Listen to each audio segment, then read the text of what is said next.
Let's talk about tap water. In researching tap water and what's contained in tap water in different regions, not just in the US, but around the world, I confess the picture is a pretty scary one. I want to be clear, I'm not somebody who naturally orients towards fear or conspiracy theories. However, in researching tap water for this episode, by way of looking at the peer-reviewed research, meta-analyses, reviews, specific research articles where specific hypotheses were tested, and in talking with experts in toxicology and so on, it's a pretty grim picture, frankly, when one looks at what's contained in most tap water and whether or not the compounds that are contained in tap water are present in sufficient concentrations to negatively impact our health. And the bad news is that much, if not all tap water, believe it or not, much, if not all tap water contains things that are bad for the biology of our cells. There is a silver lining, however, and the silver lining is that very simple steps that are very inexpensive can be used to adjust that tap water to make it not just safe to drink, but that makes it perfectly fine to drink. So that's the good news, and we'll get to that in a moment. If you are somebody who is interested in whether or not tap water contains things like endocrine disruptors, hormone disruptors that can negatively impact reproductive health in males or females or both, there's a wonderful review,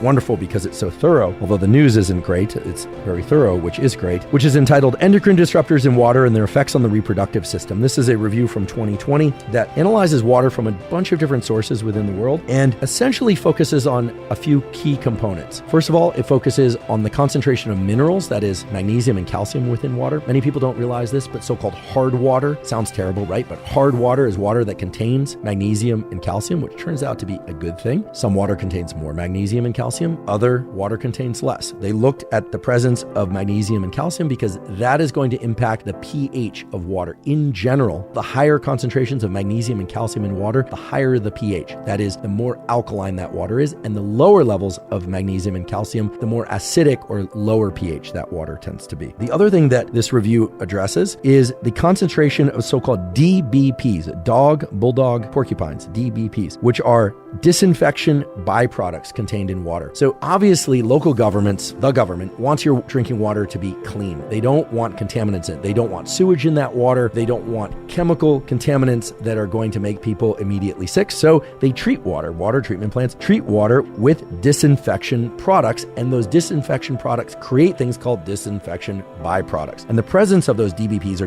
disinfectant byproducts can strongly impact the pH of water by way of changing the concentrations of magnesium and calcium. Put differently, I do believe that governments are trying to provide people with clean water, but in doing so, oftentimes will introduce things to that water that are not good for us. Now, it's very clear that DBPs can cause endocrine disruption in ways that are not good for reproductive health. I did a very long, in fact, 4.5-hour episode on fertility and vitality. That was male and female fertility, by the way, and vitality. That, again, you can find at hubermanlab.com, that talks about all the biological processes involved in the generation of healthy eggs and sperm and creating healthy embryos, implantation embryos, and so forth. It's very clear that DBPs have been shown to disrupt ovarian function, spermatogenesis, and fertility outcomes, even at concentrations of DBPs that are present in drinking water that comes from the tap. Now, does that mean that you shouldn't drink tap water? Well, the answer to that is it depends. What does it depend on? Well, it depends on several things. First of all, I highly recommend that everybody go online and put in your zip code and ask for a water analysis of water that comes out of the tap in that zip code. This is something that is readily available online, at least to my knowledge, and unfortunately, there's no specific one site that I can send everyone to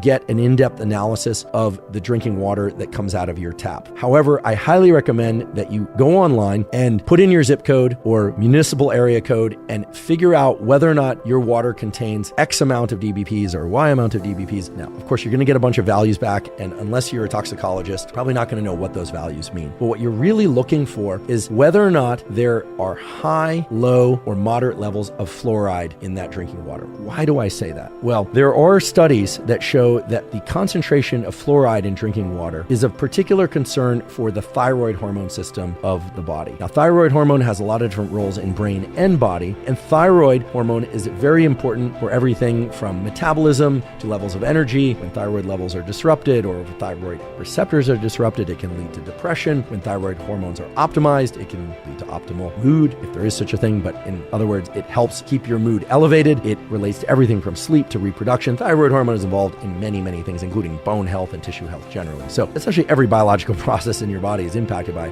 thyroid hormone. And there's a study that I'd like to highlight, which was published in 2018, and the title of the study is Impact of Drinking Water Fluoride on Human Thyroid Hormones. This was a case control study, so this is not an extensive analysis of many individuals. However, what it shows is that fluoride negatively impacts thyroid stimulating hormone and so-called T3 levels. So you have thyroid hormone T3 and T4, even in the standard concentrations that are present of, and here's an important number, 0.5 milligrams per liter. Okay, so if you can get a hold of the fluoride concentrations in your tap water and find out whether or not the concentrations are at, below, or exceed 0.5 milligrams per liter, what you will find is that even just 0.5 milligrams per liter of water can disrupt thyroid function. And this is going to be of particular concern for people that have familial, so genetically related thyroid issues, or that are concerned with keeping your thyroid hormone levels healthy, which I think is everybody. So I am telling you that you should try and get a hold of some data about the water that comes out of your tap if you intend on drinking tap water, and probably even if you don't,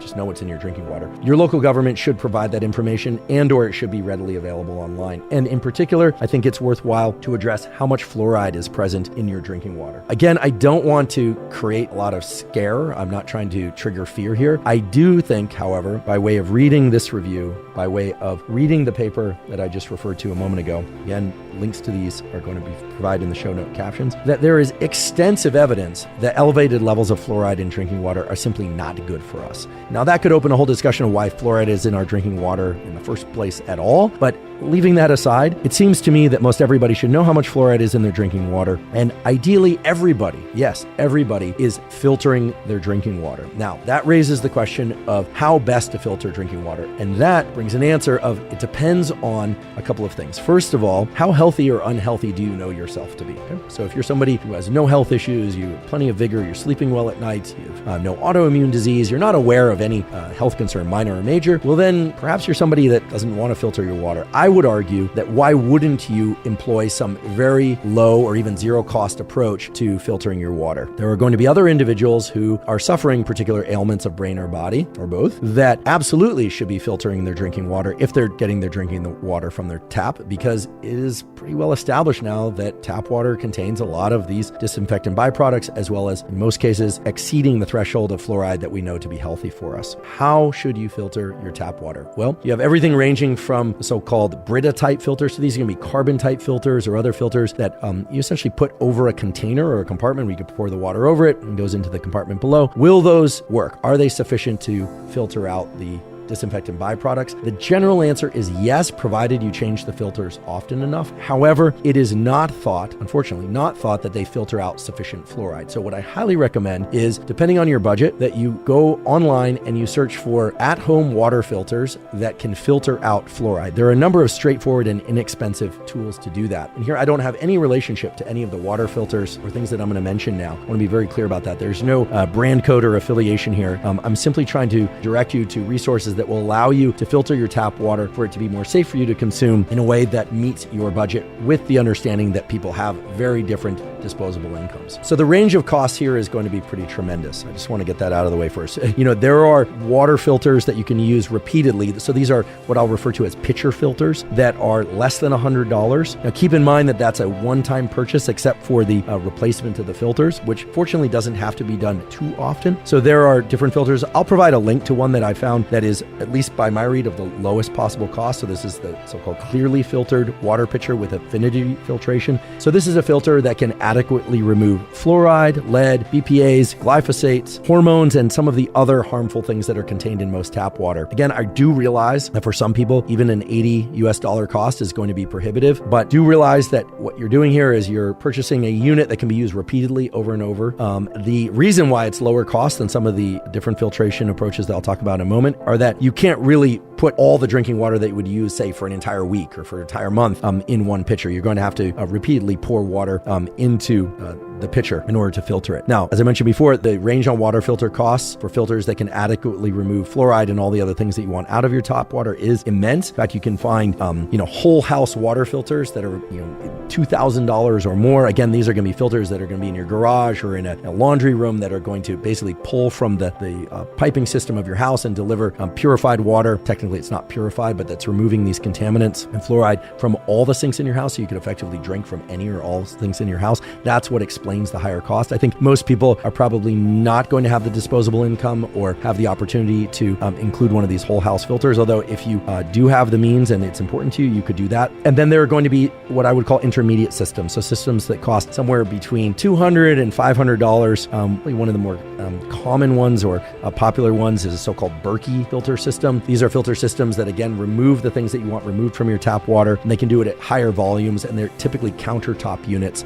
They don't require any plug-in typically, or they only require brief plug-in and electricity, and they're going to filter out many, many liters or tens of liters of water so that you can always have access to that clean filtered water at any time of day or night without having to pour over into the pitcher. So I mention these different options because, again, I realize that people have different levels of disposable income. As far as I know, there's no tablet or simple mechanism that can be purchased as a transportable, pill that you can just simply throw in water and remove the contaminants. If anyone is aware of one that can adequately remove fluoride and other contaminants, please put in the comment section on YouTube. That'd be the best place so that I and everyone else can see it. But hopefully the mention of the different filtration systems that I mentioned will give you some choices that I would hope would fall within the range that one could potentially afford. An important note about filtration: just as in our body, there are mechanisms to signal mechanical changes and chemical changes that occur in our gut, in our brain, etc., elsewhere. And in general, both mechanical and chemical changes are signaled across the body to invoke different changes, whether or not those are, a response of the immune system or to make us more alert or more asleep, etc. So too, filtration capitalizes on mechanical and chemical filtration. What I mean by that is when you run a fluid, water or any other fluid, through a filter, those filters are doing two things. They are physically constraining which molecules can go through by creating pores, that allow certain size molecules to go through and not others. And almost always they contain certain chemicals themselves, right? Those filters have been treated with certain chemicals that neutralize certain other chemicals. Okay, so you may be wondering how when you filter water, magnesium and calcium could get through, but fluoride doesn't. And that's because these filters have been very cleverly designed in order to neutralize fluoride or to prevent large molecules such as sediment and dirt, which is kind of easy to imagine being filtered, but also to allow certain small molecules like calcium, which is small-ish, or magnesium, which is smallish, to still pass through into our drinking water. And this is wonderful because what it means is that by filtering our water using any of the methods that we talked about before, you're still going to get whatever magnesium and calcium was present in that water while still adequately removing the fluoride and other disinfectant byproducts. Now, what if you can't afford any of those options? Okay, well, here you have an interesting zero-cost option. It's not as good as the other ones of filtering that water, but it is an option. And I do think it's important to give options to people who don't have any disposable income for the purpose of filtering their water, which is to draw a gallon or 5 gallons or maybe even more tap water out of the tap and put it into some container, some vessel. So it could be 1 gallon, 5 gallon, 10 gallon container. And then to let that tap water sit for some period of time to allow some of the sediment to drop to the bottom. Now, you might say, well, there's no sediment. There's nothing contained in that tap water, and isn't fluoride diluted in the water? And indeed, the answer to that is yes. However, there is some evidence that letting tap water sit out at room temperature and outside the pipes that deliver that water can help remove some, not all, of the contaminants in that water. If, however, you are filtering the water using any of the methods that I talked about a few moments ago, you do not need to do this. Okay, I realize there's a whole world out there of people who insist on putting their water in the sun or only keeping it in certain containers and putting it out for a few days before they get ingested. That to me seems a bit extreme. If you want to do that, be my guest, but I don't think most people need to do that. However, I do believe that for people who have zero disposable income to devote to paying for any kind of filtration system for their tap water, that taking that tap water and putting it into some container at room temperature and keeping it at room temperature for a half day or a day or more, and then pouring off the top 2/3 of that water into another container and consuming the water from that second container is going to remove some, not all, of the contaminants that one would need to be concerned about. And here I should mention something that I neglected to mention a few moments ago. If you're going to do this zero cost option and let the water sit out for a bit, you would want that water to sit uncapped. Sorry, I should have mentioned that before, uncapped. Of course, trying to keep things from falling into that water. In fact, you could even put a little bit of cloth above it. So you don't want things falling into that water, but you want certain things to be able to evaporate off. And you also want some of the sediment to drop down. And the reason why this process of letting water sit out would work at all is because many of the contaminants contained within water are not present because of the source of that water or even the treatment of that water, but rather because of the pipes that water arrives to your glass or the pot that you have from. Okay, and here again, there is an infinite number of variables. So some people are living in buildings for which the pipes are very, very old, but very, very clean, believe it or not. Some people are living in newer buildings and structures that have new pipes, but for which the seals between those pipes contain things that are not good for you to consume. So by letting water sit out for a while, you're able to remove some of the contaminants present within the pipes of your home and the building and even the pipes that lead to your home or apartment. Now, some people get really obsessed with this whole tap water thing and really want to find out all the details about the pipes and what sorts of hard metals and how much magnesium and how much calcium are present in their water. There are ways that you can test your drinking water for those sorts of things. Most people, I realize, including myself, are simply not going to do that. If you want to know what I do, I tend to drink water that is filtered through one of these lower cost filters. Or if I'm going to be consuming a lot of fluid, I will drink certain kinds of fluid that later I'll tell you. I've been doing an experiment for sake of this episode, looking at so-called molecular hydrogen water, which sounds very fancy and esoteric and almost a little wacky, but it turns out it has largely to do with the amount of magnesium and calcium and the pH of that water. So if you are somebody who has a very low budget or simply just wants to spend a very small amount of money and try and still drink tap water, there is absolutely a way to do that safely, but it does require a few of these steps. Like, share, and subscribe.